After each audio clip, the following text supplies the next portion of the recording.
Hello viewers and welcome to a new episode of Trashtalk on Flying Circus, Chariot of Steel Edition, a series that's all about discussing the good and very bad of the many tanks and tank-like vehicles you can find in the Chariot of Steel expansion for Flying Circus. In today's episode, Turbopanzer AB and Flaktraktor BC or Flaktor. Let's start with the Turbopanzer AB. Year introduced, 1597, served with, Fokker Kingdoms, engine, Wollstonecraft Verteidiger H, strengths, the fastest tank, weaknesses, when it starts. When the Fokker armies began their tank program, they envisioned a group of different vehicles which would work together, consisting of a heavy assault vehicle to break the line and a faster moving tank, a Turbopanzer, to exploit the gap. The Turbopanzer's blistering top speed was its primary advantage, originally intended for a 200 HP 8-cylinder V engine from the KWN. The treaty with Sopwith resulted in the transfer of a number of powerful 12-cylinder engines, refitted into the Turbopanzer. The machine's top speed leapt to a staggering 48 km per hour. However, the machine did have many stark disadvantages, most markedly, the single hatch for visibility was too tall to use practically in combat, and tended to simply get blocked by stowage. Its limited firepower, unreliable starter, sluggish clutch steering, and rough ride were also seen negatively. With the incredible potential of this fast-moving tank in mind, the Fokker Empire shipped dozens of these vehicles all across their colonial holdings, ready to pounce on Gotha territory when war broke out. The breakdown of order left many of them at the starting line. Based on the medium Mark A Whippet, the Turbopanzer is most definitely the fastest tank available to the players in the game, at least currently. The other two light tanks only top out at speed 4, and none can reach its speed at its price tag. It also turns very well with decent torque, and while its armor and integrity could be better, any large caliber anti-tank weapon would have a very hard time trying to hit it sideway. Aside from that, it's also somewhat reliable, with good safety, fuel capacity, and, well, it's gonna be a bumpy ride no matter what. Of course, with its high speed plus the dirt cheap cost, something has to be sacrificed, and it's its weapons, plural. The Turbopanzer has 4 light machine guns mounted in every direction except up, and there's apparently enough space for 2 gunners to shoot the guns in 2 directions at once. The driver can join in the fun too, but then they can't drive and this thing needs speed to survive. Which is exactly what the idea behind its real-life counterpart was designed for. The Whippet is designed as a fast medium tank that can exploit holes in the line created by heavier tank, mirroring the tank doctrine British will use 30 years later. These things are devastating. You have to understand that this is the time before proper anti-tank weapon is created. The Whippet would often go behind enemy line with their amazing double-digit speed of 13 km per hour and shoot up literally hundreds of Germans who were only armed with rifles, and were often just farm boys terrified of the metal beasts that spit bullets out of its 4 mouths. It was so effective that civilians often talked more about the effects of Whippet instead of the heavier Mark tanks, but the casualty rate was high. The British ordered 200 of the Whippets to equip 5 tank battalions with them. There weren't enough for half that by the time the order was finished, and unfortunately, if you are thinking about adding more guns on the hatch, you can't, because the Turbopanzer hatch is a bit unique in that it's on the roof of the tank. You can't even use weapons or drive when observing from the hatch, and you can't carry any external cargo either, so performing express delivery in this thing is gonna be problematic. And on top of all that, the starter crank on the Turbopanzer is mounted frontally, meaning if the engine ever shut down in the middle of a battle, you better hope the enemies are too embarrassed to shoot at your dummy thick ass while you are cranking this shitbox. However, despite all that drawback, trying to shoot a Turbopanzer is a massive pain in the ass, and that's before the getaway mastery makes this thing even faster. It's practically a requirement for this tank, as it also needs can't miss very much to even hit something with its gun, and have actual penetration capability with its weak light machine guns. The Turbopanzer also has equal armor in every facing, meaning while it has no strong point with its armor, you also can just not care about which direction the enemy is firing at you from, and since you will probably be driving around in circles a lot, this will be very useful. And much like how its real-life counterpart is designed for, the Turbopanzer is very good at mulching up infantry while being immune to just about everything they can throw at it, until explosives are involved. At the same time, even with can't miss, you won't be doing much with machine gun at point-blank range, no matter how much Metal Slug is trying to convince me otherwise. At the very least, it's very easy to escape from Turbopanzer when a lucky shot finally set this thing on fire, and also it doesn't take many crew to get it going. So how do you deal with the Turbopanzer? Well, trying to hit it is my suggestion, and because infantry will be what Turbopanzer is generally good against, it's time for your tank to act as escort for your infantry against it. Even if you can't hit it well, It's not like this thing can hurt you, and eventually, if the Turbopanzer driver didn't decide to just run off, you will hit this thing and it will explode. Alternatively, mine a spot, and bait the Turbopanzer into it. Better hope someone in your squad is good at running. Thankfully, to anyone that wants something better than a machine gun carrier, there's modifications to change it, like a vehicle destroyer or TPAD version that replace the forward LMG with an infantry support cannon and also remove the side guns. This give the Turbopanzer some actual anti-tank firepower, but now you can't perform drive-by shooting on infantry with machine gun sideway now. You still have one LMG in the rear, which is something I guess.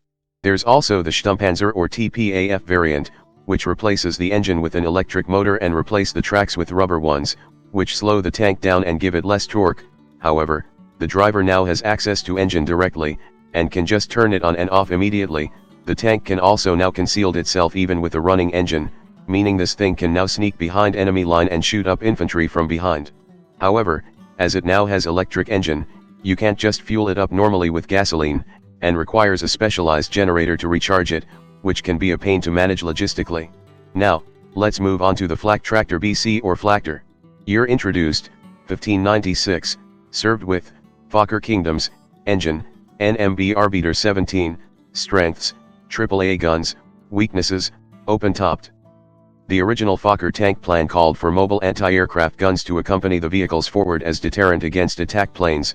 Wandelbergs had proven surprisingly vulnerable to swoop bombing, marking it as one of the major weaknesses of the tank. To that end, it was decided that one of the existing tanks would be modified to mount an anti-air gun, and the Turbopanzer was quickly chosen. Strangely, despite being a variant, the Flaktraktor arrived in service first, as it used an existing engine and suspension system. The driver position was moved to the front atop the engine, and the newly freed space was given over to a hand-crank turret mounting triple 20mm flak guns taken from air destroyers, surrounded by hinged armored panels. In action, the quickly nicknamed Flaktor, or, less flatteringly, Die Brotdose, the lunchbox, actually saw little use in its intended role, as tank attacks were almost always launched with solid air superiority. Instead, it was quickly pressed into service as an infantry support gun, especially in urban combat. When it reached the enemy, it would carefully reverse around a corner or over the crest of a slope, drop the side panels, and unleash a barrage of heavy fire sufficient to drive most enemies away. While based on the same chassis as the Turbopanzer, the Flaktor is much slower, but still has decent armor if a bit weak at the rear, plus having a way more reliable engine, more fuel uses, but a higher price tag. The Flaktraktor is definitely good at one thing: overwhelming firepower, whether against infantry, light vehicle, or planes.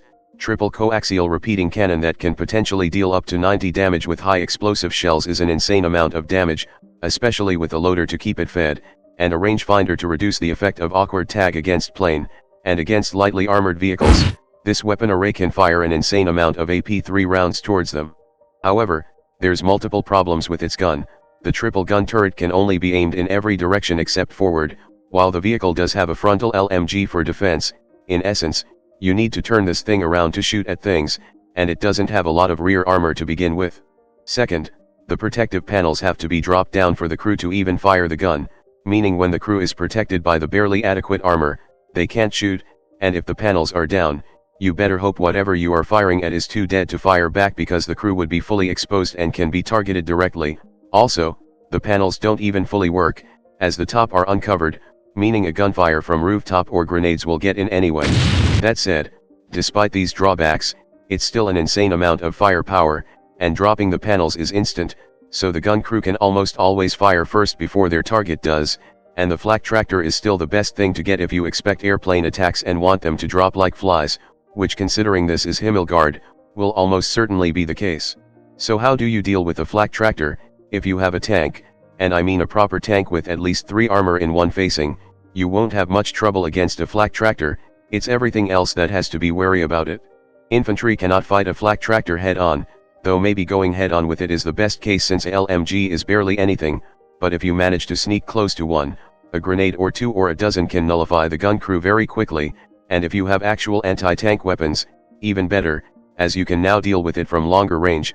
Just don't miss, as you might not get a second shot to do so. Honestly, what enemy Flaktraktor really brings to the table is a denial of airplane support.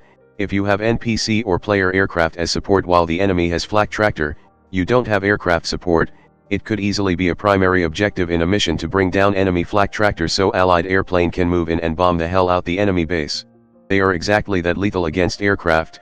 Many tanks wish they can explode airplanes with their mind, the Flaktraktor certainly can, if it could ever think.